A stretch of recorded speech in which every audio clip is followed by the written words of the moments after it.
In the previous class, we have studied our chapter number 13, our environment and human activities. And we have covered some topics like what is environment and the types of human activities done by us. Okay, then we have covered some types of pollution, right? That is water pollution, land pollution and air pollution. In this class, we will study about global warming and also noise pollution. Okay, so you can see ये diagram में आपको दिख रहा होगा कि अर्थ क्या हो रही है, मेल्ट हो रही है. कैसे कोई चीज़ मेल्ट होती है आपको पता होगा. कभी भी हम आइस क्यूब को बाहर निकालते हैं रेफ्रिजरेटर से तो वो मेल्ट होना शुरू हो जाती है. क्यों? क्योंकि उसको अब वैसा ठंडा एनवायरनमेंट नहीं मिल रहा है, अब उसको गर्मी मिल रही है, इसलिए वो मेल्ट होना शुरू हो रही है. राइट. अब अर्थ का मेल्ट होना, ये इसका क्या मतलब होता है? तो अर्थ कब मेल्ट होगी? जब अर्थ में बहुत ज़्यादा, जितना एवरेज हीट होना चाहिए उससे ज़्यादा अगर हीट प्रोवाइड की जाए अर्थ पे तो अर्थ भी तो मेल्ट होनी शुरू हो जाएगी. सो हम कह सकते हैं कि ग्लोबल वार्मिंग क्या है? Global warming is melting of earth और मेल्टिंग दी सराउंडिंग और एनवायरनमेंट ऑफ अर्थ. राइट. अब इसको और अच्छे से समझते हैं. तो ग्लोबल वार्मिंग क्या होता है? ग्लोबल वार्मिंग समझने से पहले हमें ये चीज़ पता है कि हमारे एनवायरनमेंट में, हमारे सराउंडिंग में काफ़ी सारी अलग अलग टाइप ऑफ गैसेस प्रेजेंट है ना. और वो सारी गैसेस मिलके क्या बनाती है? एक हमारा एटमॉस्फेयर फॉर्म करती है. राइट. तो उनमें से कुछ गैसेस हैं जैसे कि carbon dioxide, water vapour and methane.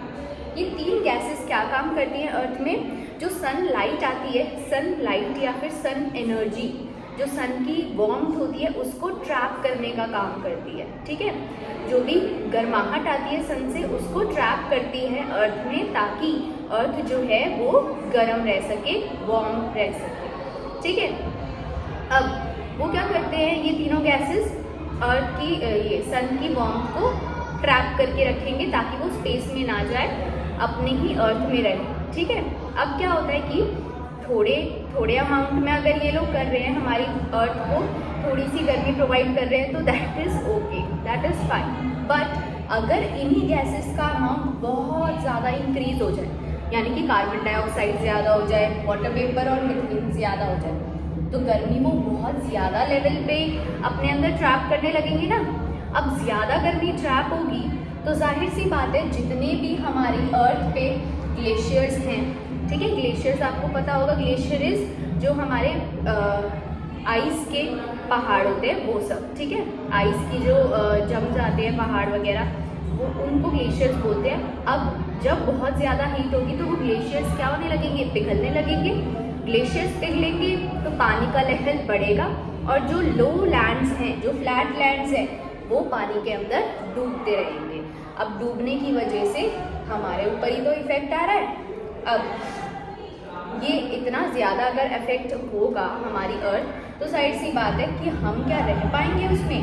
हम एनिमल्स को भी इफेक्ट पड़ेगा, जो प्लांट्स हैं उनको भी इफेक्ट पड़ेगा और साथ ही साथ हम ह्यूमन बींग्स को तो इफेक्ट पड़ेगा ही पड़ेगा. Now come let's read from the text. Global warming. The Earth is enveloped by a blanket of gases called atmosphere. जैसा कि मैंने आपको बताया, हमारी जो अर्थ है वो गैसेस से एक, मतलब कह सकते हैं गैसेस का एक लिफाफा है. ठीक है. जिसको कि हम क्या बोलते हैं? एटमॉस्फेयर बोलते हैं. काफ़ी सारी अलग अलग गैसेस प्रेजेंट है हमारे एटमॉस्फेयर में. Some of these gases like carbon dioxide, methane and water vapour have the property to trap the sun's heat. उसमें से कुछ गैसेस हैं जैसे कि मैंने आपको बताया, carbon dioxide, water vapour and methane. इनके अंदर एक प्रॉपर्टी होती है सन की हीट को ट्रैप करने की. These gases do not allow the heat to escape into the space. In gases की मदद से हम कह सकते हैं कि ये गैसेस जो हैं, जो भी हीट होती है सन की, उनको अलाउ नहीं करती है स्पेस में जाने के लिए. Then this heat keeps the earth warm. और यही हीट हमारी अर्थ को क्या रखती है? वार्म रखेगी, गर्म रखेगी. This effect is called green house effect. और इस इफेक्ट को, ये जो हमारी अर्थ गर्म रहती है इन गैसेस की वजह से। इस इफेक्ट को ही हम क्या बोलते हैं, ग्रीन हाउस इफेक्ट। और हम कह सकते हैं कि and these gases are called greenhouse gases. और ये जो गैसेस हैं जो सन की हीट को ट्रैप करके रखती है, उन्हीं को हम कह सकते हैं green house gases. But when the concentration of these gases increase in the atmosphere, it leads to the rise in Earth's average temperature. जैसा कि मैंने आपको बताया कि अगर इन गैसेस का कंसंट्रेशन बढ़ जाए तो क्या होगा, जितना एवरेज हीट अर्थ को चाहिए गर्म रहने के लिए उससे ज़्यादा हीट मिलने लगेगी। सो उसकी टेम्परेचर में भी काफ़ी ज़्यादा अफेक्ट पड़ेगा। This is called global warming. और जब क्लाइमेटिक चेंजेस आने लगे और ये गर्मी बढ़ जाए अर्थ पे ड्यू टू दीज गैसेस, उसी फिनोमिनन को हम बोलेंगे global warming. Global warming causes climate change on the earth. और ग्लोबल वार्मिंग की वजह से ही अर्थ का क्लाइमेट चेंज हो रहा है। जैसा आपने देखा होगा अभी कुछ सालों से गर्मी कितनी ज़्यादा इंक्रीज हो चुकी है और ठंड बहुत थोड़े टाइम के लिए आती है, राइट। ठंड बहुत थोड़े टाइम के लिए हो गई है और गर्मी बढ़ती ही जा रही है। Okay, so this results into melting of polar ice, rise in sea level and submerging of low-lying areas near the sea। और इसकी वजह से ही हम कह सकते हैं जो पोलर आइस है, जो मैंने आपको बताया, जो हमारे ग्लेशियर्स हैं, जो पोलर आइस है वो मेल्ट होने शुरू होंगे और जो सी लेवल है वो बढ़ने लगेगा। और सी लेवल बढ़ने की वजह से जो लो लाइंग सी के आसपास के जो एरियाज हैं वो क्या होने लगेंगे, सबमर्ज होने लगेंगे, यानी कि डूबने लगेंगे पानी में। To reduce the effect of global warming, we should reduce the release of greenhouse gases into the environment।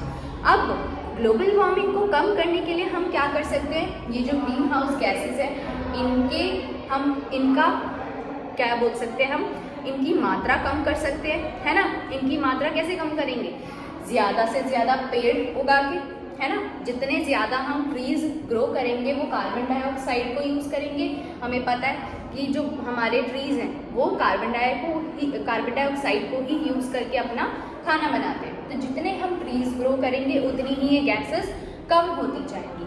हम ट्रीज उगा सकते हैं, ठीक है। हम अगर अभी मोटरसाइकिल या मोटर बाइक्स वगैरह यूज़ कर रहे हैं जिसमें हम पेट्रोल और डीजल का यूज़ कर रहे हैं, उन सब के यूजेस को कम कर सकते हैं। उनकी जगह हम साइकिल्स यूज़ कर सकते हैं। आजकल इलेक्ट्रिक बसेस आ गई हैं, इलेक्ट्रिक साइकिल्स, इलेक्ट्रिक स्कूटर्स आ गए हैं, मोटर बाइक्स आ गई, इलेक्ट्रिक कार्स आ गई हैं, ठीक है। इनकी वजह से ही पॉल्यूशन कम होगा। पॉल्यूशन कम होगा तो हमारी जो अर्थ है वो बचेगी, ठीक है। ये सारी गैसेस भी कम होंगी और ग्लोबल वार्मिंग भी अपने आप ही रिड्यूस हो जाएगी। सो to reduce effect of global warming, we should reduce the release of greenhouse gases into the environment. One important step in this direction is to plant more and more trees, because trees are absorbers of carbon dioxide, the main greenhouse gas. Okay, main हम कह सकते हैं कि 3 gases हैं, तो 3 gases में से सबसे मेन गैस कौन सी है, carbon dioxide. Okay, so this was all about our global warming, greenhouse effect and greenhouse gases. Now come to the next topic. The next topic is noise pollution. As you can see, I have drawn so many things.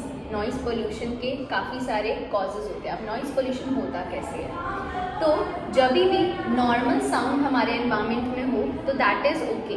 जब भी हम कानों में अपने earphones headphones लगा के सुनते हैं लो वॉल्यूम पे, that is pleasant to our ears, ठीक है।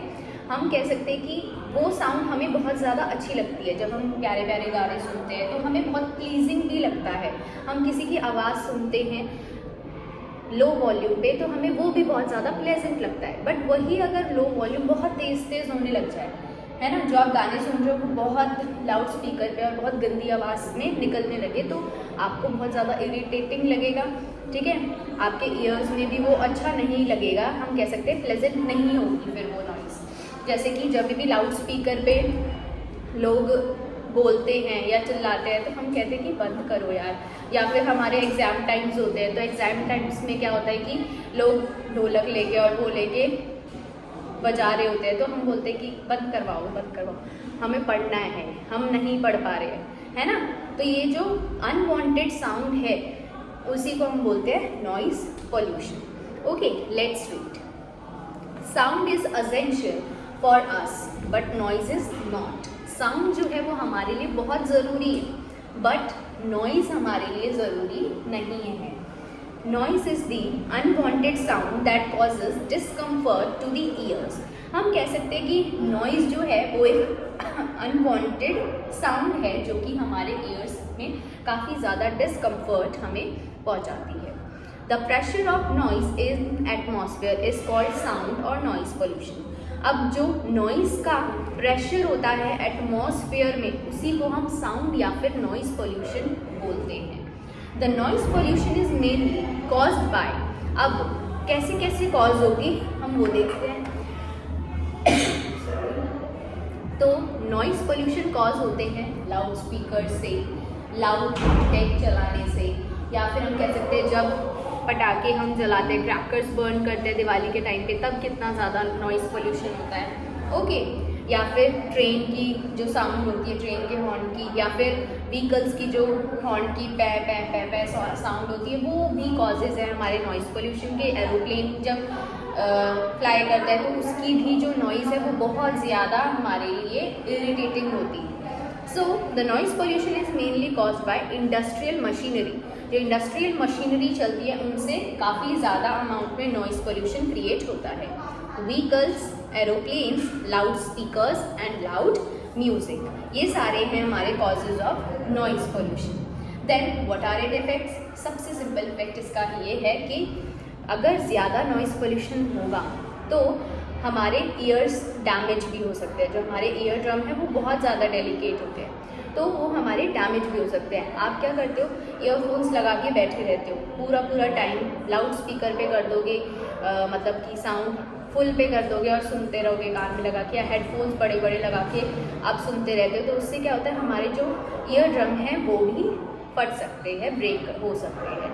ठीक है, तो हमें अपने ईयर्स की भी केयर करनी चाहिए। साथ ही साथ हम कह सकते हैं कि जो हमारे एनिमल्स होते हैं वो बहुत ज़्यादा लो साउंड सुन सकते हैं, मतलब कि उनको अगर इतने तेज़ साउंड में रखा जाए तो उनकी भी हियरिंग डिफेक्ट्स आ सकते हैं।